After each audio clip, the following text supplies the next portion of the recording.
Welcome to the Anonymous Andrew podcast. Life and the choices we make. The choices other people make. Why we choose to ignore the red flags.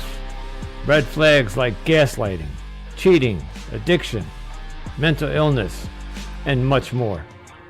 What role do they play in relationships? Follow me each week as we discuss these topics with anonymous guests and experts to hopefully become better humans, resulting in better choices. Like I say, been there, still doing that. Now on to the show.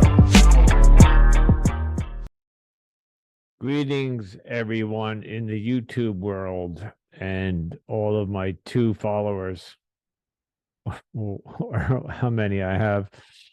So, my podcast is really starting to gain momentum. It's still a slow burn. It's still, we're not anywhere near where I'd like to be. But given the fact that I just started back in like February, March, I'm approaching 30 episodes now.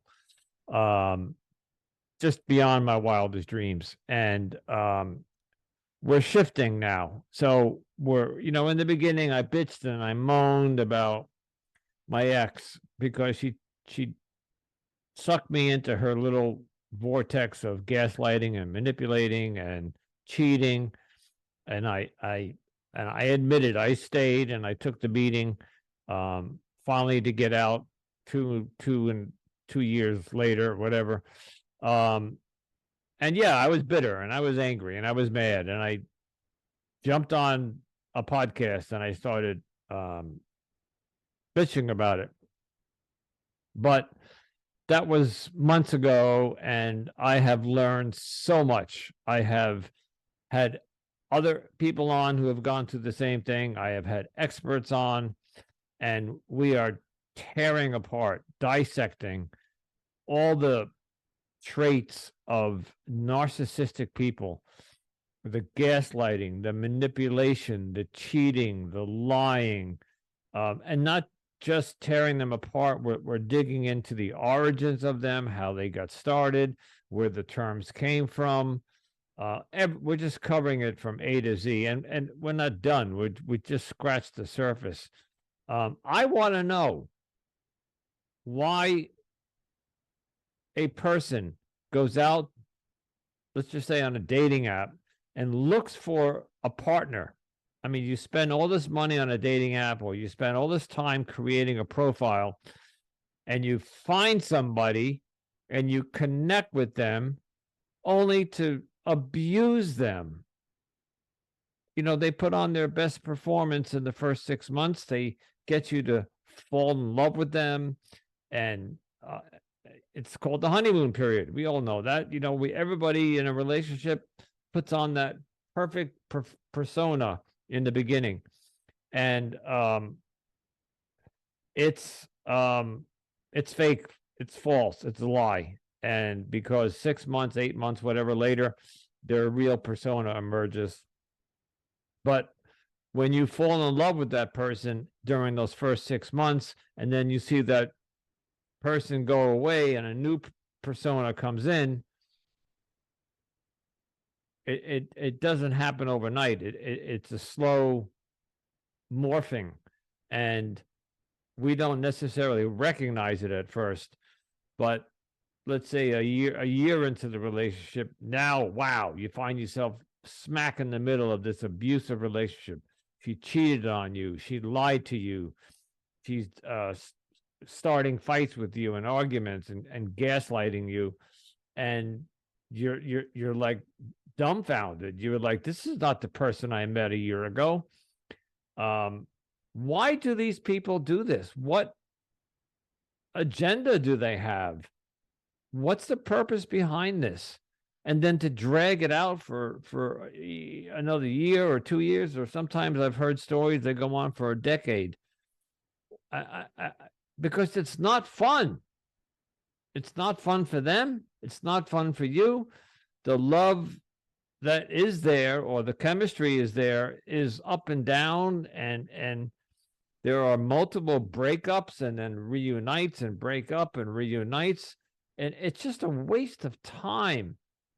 And yes, it's, in my case, it all rests on my shoulders because I should have walked away. I didn't in the beginning. I confronted her 100 times about many different issues, and they were met with lies and manipulation and gaslighting. So I take full responsibility for that. But now, so what I'm doing in this podcast here is I'm trying to, after I, the first 6 to 10 episodes, I explain everything, what happened and what she did, and how I was affected, but why I stayed. But they were still questions in my head.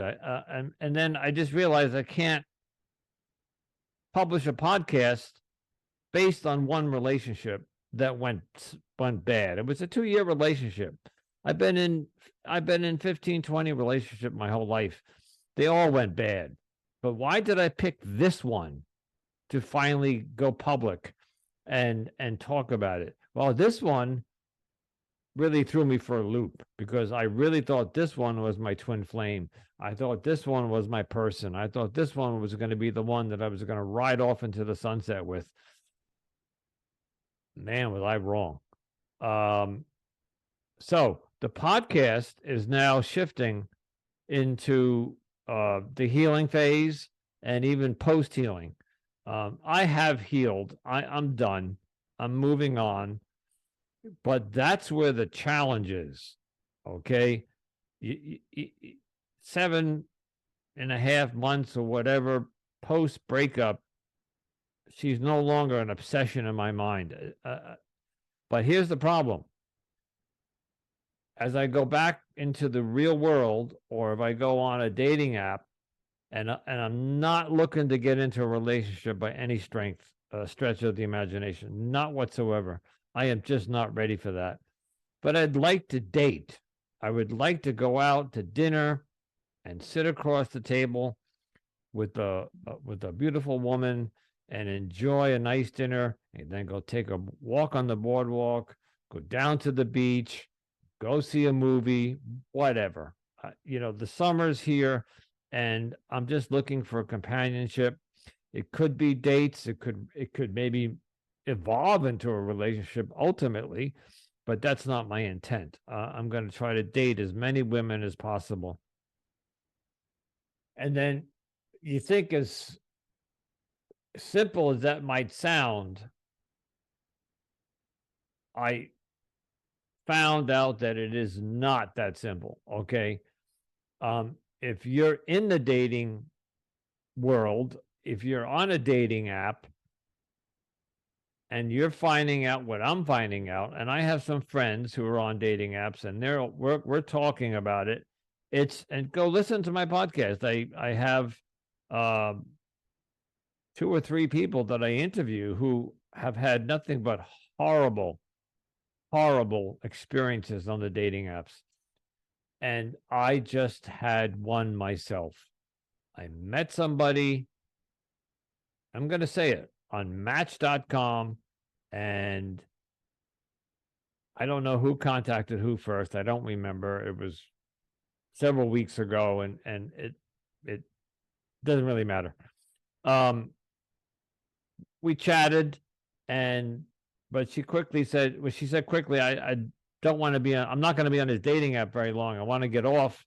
So let's get off this dating app. And if we're going to date, let's start dating.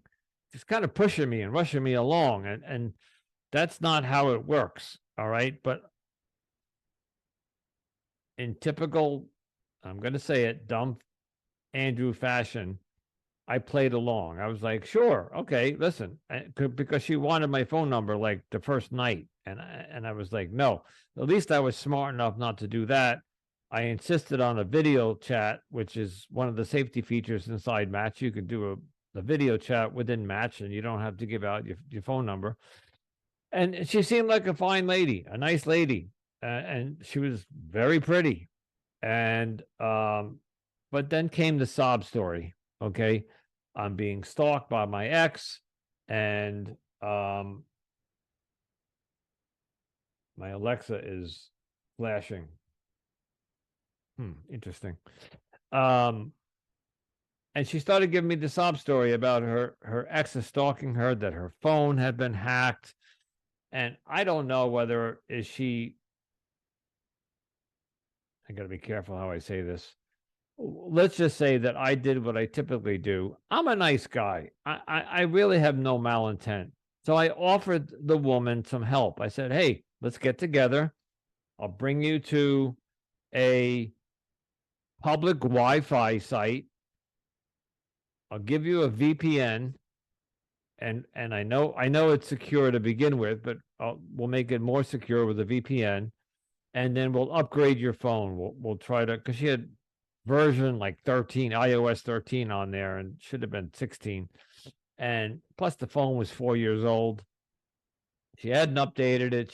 She had 500 Safari websites open, and she had, I kid you not, 30 apps open. So that just drains the battery, drains the memory. I'm just explaining to you what the problem she was having. So we fixed all of that in this public place. And then I invited her back to my place, which is a dumb, and it is rule number one: never, ever bring your first date, or I would even go as far as to say second or third date, back to your place. You don't know this person. They are a stranger. While you're dating to get to know them, you don't know them. And yet I brought this woman back to my place to use my Wi-Fi to finish working on the phone once I thought it was secure to do so. Turns out that this woman, after she left that day and went home, came back down to my house 2 or 3 days later. And I know this because somebody was looking out for me and saw her car parked in front of my house. And she's got, I want to say, a unique car. It's a common model in luxury world, but there was something unique about this car. Let's just say the paint job that differentiated it among some of the other models. And this person came to me and said, hey, I just want you to know, while you were at work that day, that car that was here on Sunday, that woman, and by the way, she smoked, which was a flag. I should have just, I'm not a smoker, so I don't know what I'm doing dating somebody who smokes.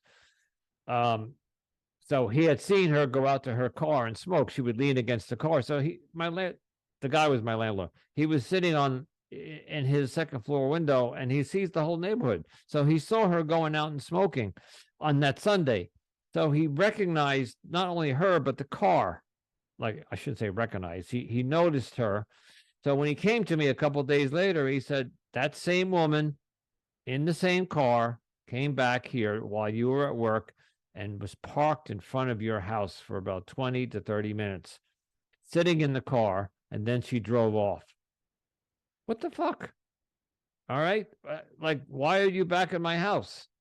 So, of course, I confronted her with it that night, and she denied it.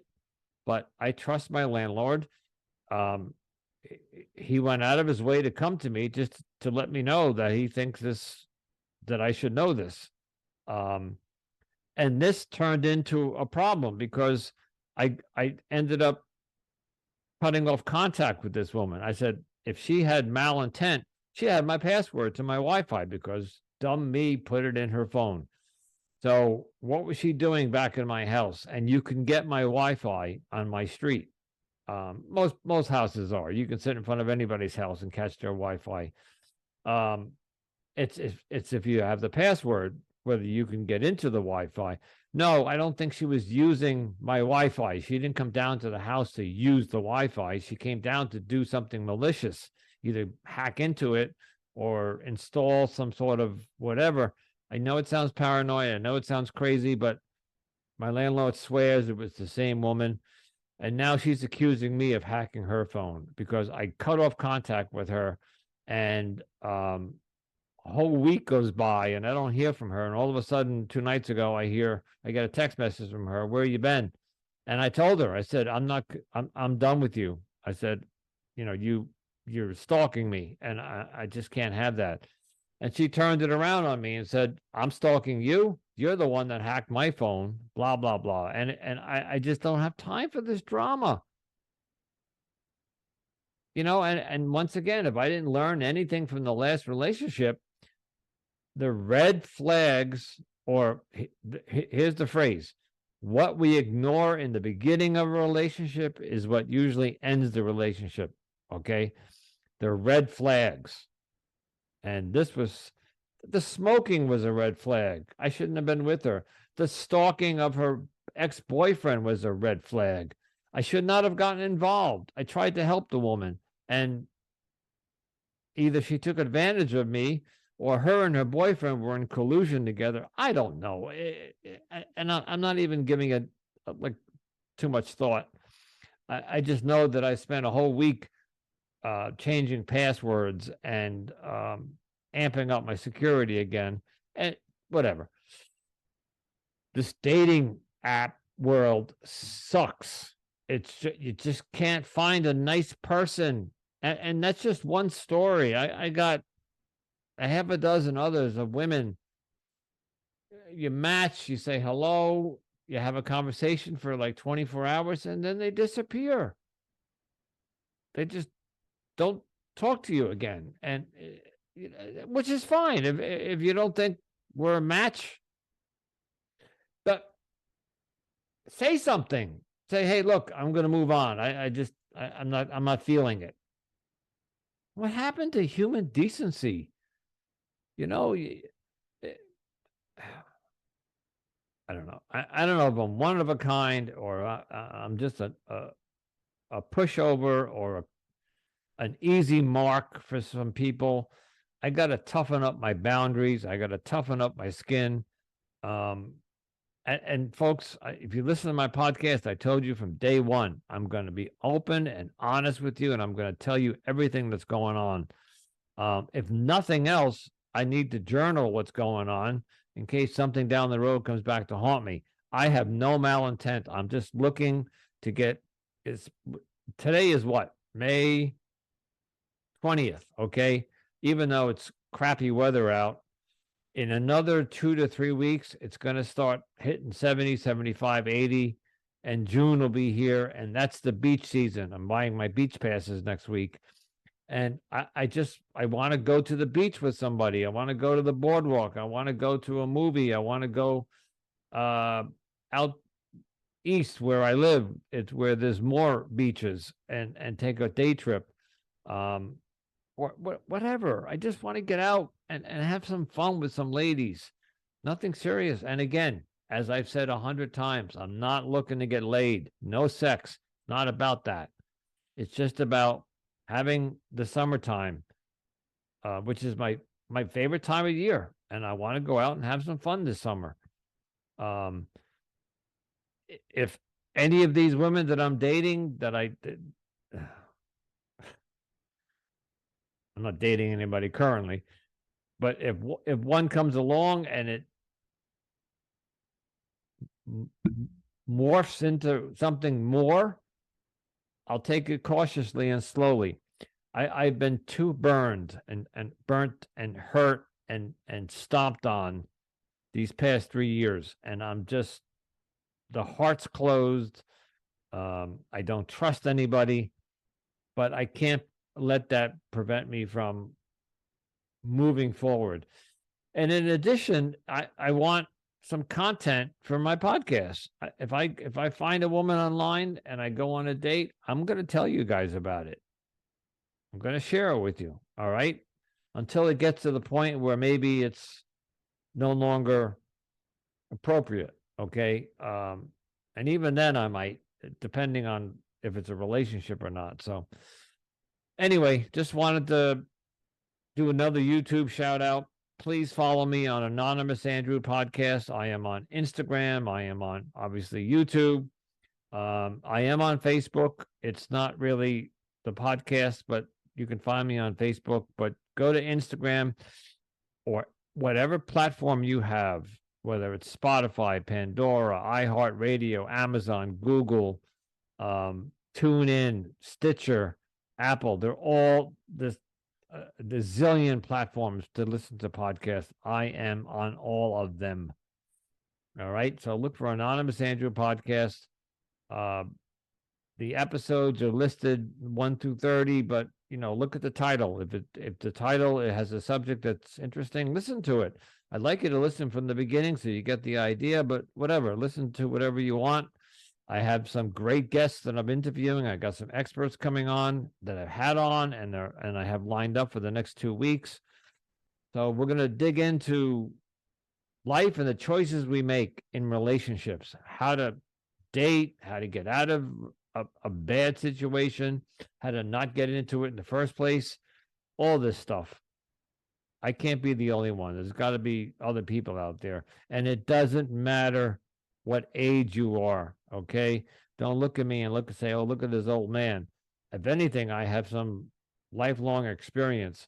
I'm trying to help everybody. So whether you're 22 or 52 or whatever, it's the people that we date, if they have malintent and if they're looking to hurt you, it doesn't matter. It's all ages. So this podcast isn't for just like us older folk. Anyway, I'm rambling and I'm going to go have my dinner. Okay. Anonymous Andrew podcast. Check me out. Have a good one. Ciao.